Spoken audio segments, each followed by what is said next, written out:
The Invincible is a game that I've been really excited for, starting with the clear gameplay inspirations from Firewatch and its setting being very hard sci-fi and very similar to that retro futuristic vibes of Alien. I was basically sold from day one of seeing this. Then the demo came along from Steam Next Fest a few months ago and I absolutely loved everything it had. It had drama and intrigue, all while showing a detailed world with long, very good animations in first person. Unfortunately, my experience with the demo isn't how I felt for the whole game. I have issues in many regards that I'm going to get into. However, due to embargo, I won't be showing gameplay for most of this, and it'll only be from roughly the first 2 hours of the game, which were honestly not where a lot of my issues came from. The Invincible is coming out November 6th, 2023, from the developer Starward Industries, published by 11-Bit Studios, and that's coming to the PS5, the Xbox Series X and S, as well as PC, for $34.99 US dollars. And that's roughly about 5.5 to 6 hours of playtime, give or take, depending on how much you explore or how little you want to do so. So bear with me as we break down into the story, the gameplay, the visuals, and of course the sound design. Now, starting with the story, the best way that I can say this is that if you're a huge science nerd, you're going to love this game. I really do believe that at the end of the day. However, there are caveats to that. And the best way I can say it is, you had me in the first half, I'm not gonna lie. So the story follows as you play as the Dr. Yasna. She is a biologist from the team from the Dragonfly, which is meant to look at this planet called Regis 3, which we know pretty much from the trailers and everything up to this point. It's a barren planet with something much deeper going on. And the team of the Dragonfly kind of takes up this mission to go to Regis 3 after learning of another team or another group's wanting of something here. And that's when things get really interesting, as it's kind of apropos of, man versus nature versus man, is how the trailers kind of make it seem. Unfortunately, that's not exactly how it plays out. But getting back into why I think that this game is really a game of two parts. In the first half, The Invincible is a game of mystery, asking big questions about a super unique planet. In the early hours of The Invincible, there's a lot to unpack, really. I mean, there's a mystery at the forefront, there's intrigue from this weird planet that we know seemingly nothing about, and then on top of that, through parts of the game, parts of dialogue, there's actually a good bit of drama as well as even some emotion to some degree. But as the game introduces some huge questions narratively and scientifically speaking, you start to get answers, and it's far less glamorous than I think you'd be led to believe by the way it's built up, which to me personally is a true shame, because those first 3 hours of this roughly 6-hour experience felt very narratively layered, perfectly with flashbacks and new reveals of information. Even the game's opening finds us waking up with amnesia, and this, in my opinion, is the best way to get to know Yasna as a character, while also introducing us to this world that isn't a lore dump in any way. And it's not disorienting at all, because it's more of her remembering her own experiences.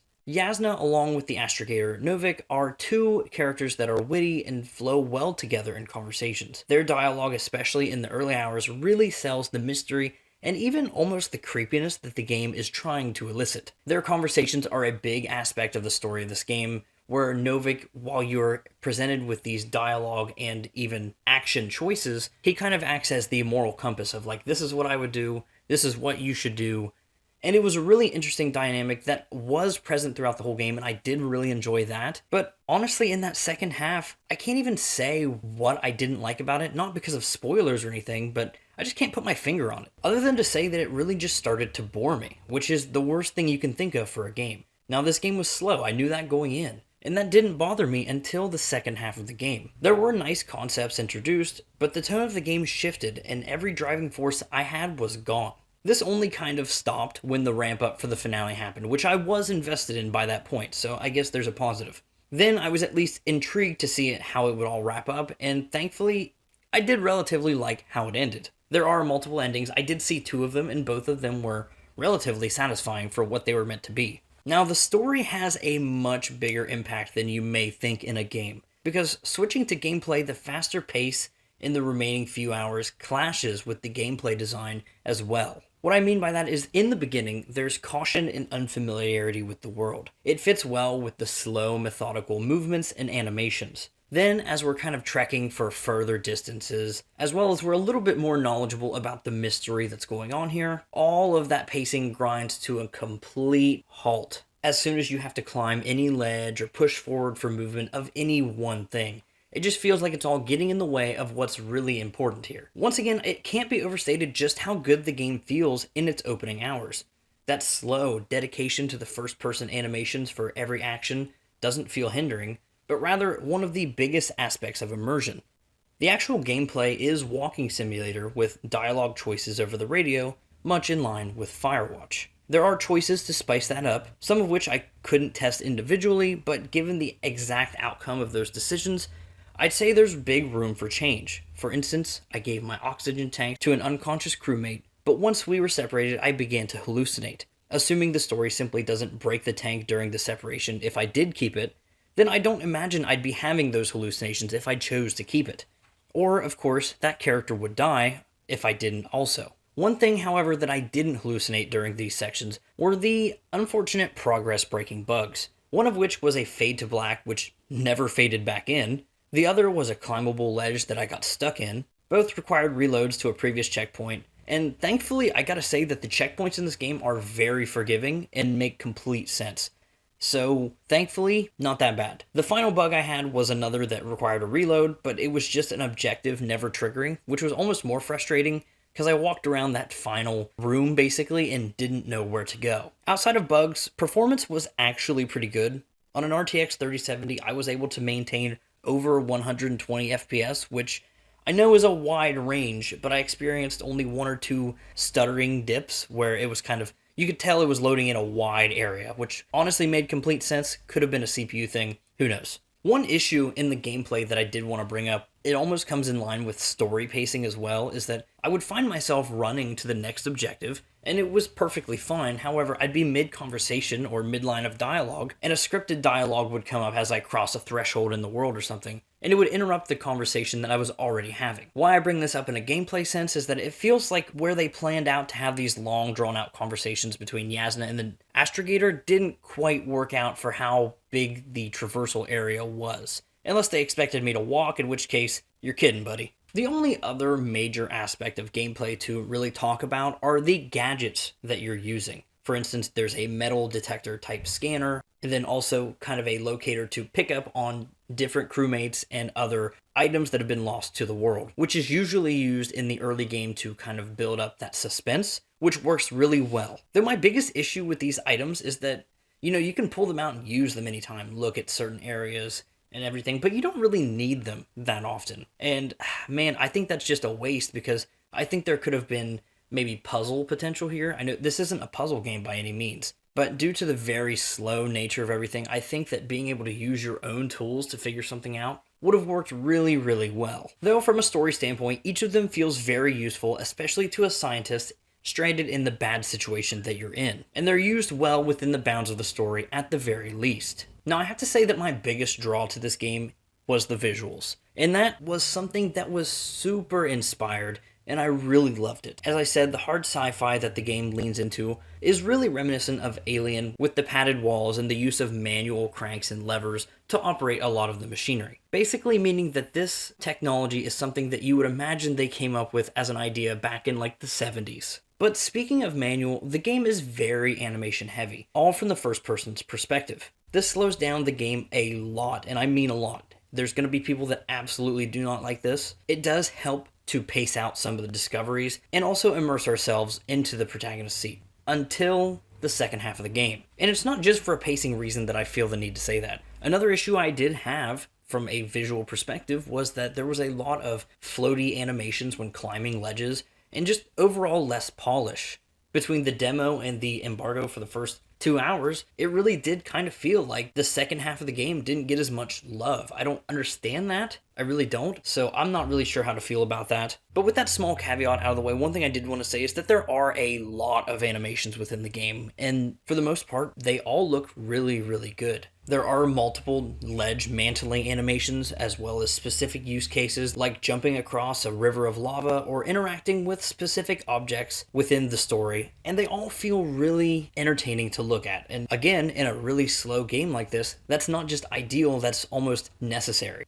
The game is grounded all the more by the edges of the space helmet that remain along the sides of the screen. Compounding with dust and rain on the glass, it all feels really, really special, and I'm glad they are dedicated to keeping this through most of the game. Through small instances, she'll flip it up if she can breathe in the environment. But one thing I will say, though, is occasionally that dust did make it really hard with some of the lighting in certain scenarios, which was really unfortunate, but ultimately it didn't stop me from playing. Don't worry, as you're seeing from the first-person perspective, your character isn't the only one in the game, though, as you do see other people, whether it be through flashback or otherwise. I would have loved to see more visual fidelity with these character models, but at the same time, it's definitely serviceable for the amount of screen time that they do actually have. I can't really show it, but there is one character whose animations did feel, a little off the ball. There's a few odd landscape and rock textures that I feel the same way about, but there's no denying that these small pieces don't deter from the whole work of art that is the wide shots of this game, as seen in some of these screenshots here.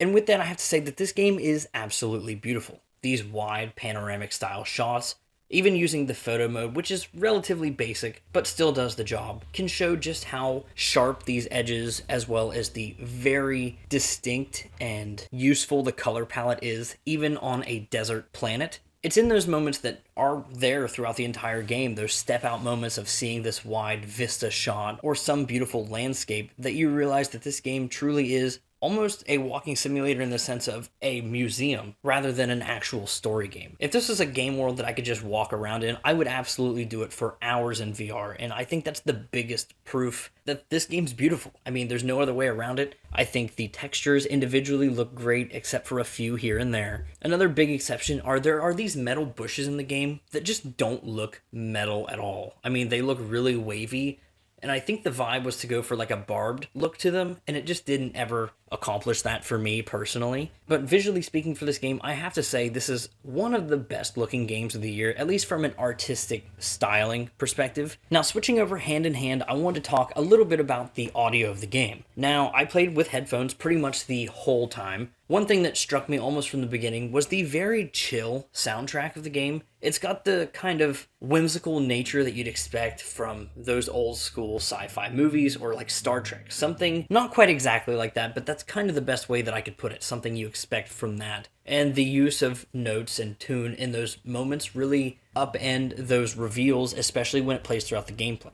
There are moments of high notice, like the end of the game or the menu, that just feel really, really nice. Outside of music, though, for the audio department, we have, of course, the voices of the game, which are impeccable. I mean, there's a few moments where it felt a little weird, but not from any one particular character. I don't know if it was just, hey, we're going to record this one once, guys, or what, but otherwise, I felt like Yasna and Novik specifically felt really, really well done, and thankfully, they're the voices you hear the most throughout the game. And then finally, for like the sound effects themselves, I thought they all sounded really good. I thought every machinery and every step, everything within the world felt weighty, which was exactly what you wanted. There are a few sound effects of their source that I won't spoil that sounded, really much like something you don't want to associate with. I really enjoyed that as well. And the sound effects compounding with the music especially, in my opinion, make this a high quality sound experience. But with that being said, I want to kind of wrap up with a final verdict. The Invincible is a game that let me down in quite a few ways. Whether it be from the story kind of losing steam as the reveals come in and underwhelm, or the fact that the gameplay loses that same momentum as you kind of lose motivation to go on, The Invincible is thankfully saved by a really, really strong art style and dedication to the hard sci-fi setting that it's found itself in. While the story disappointed me and the gameplay tended to drag on just a bit, I believe that the visuals speak for themselves on the screen here, with stark color contrasts as well as a really nice sense of sharp edges and something that you could see out of a museum artwork. Compounding with that, the sound design carries just as hard with the really good attention to voices, voice work, manual sci-fi type equipment noises, as well as a really low, chill soundtrack that enhances, doesn't take away from anything. Outside of that, I had a few progress-breaking bugs, which really does drag down my experience, but thankfully with a quick restart, that's all it required. With that being said, I don't recommend The Invincible at full price. I think you should wait for a sale, and depending on how into this setting, this visual style, and this type of Firewatch-inspired gameplay you're into, is when you're going to want to check it out. Thank you so much for watching. My name is Falling Hearts. I do reviews like this all the time, And yeah, consider subscribing. Goodbye.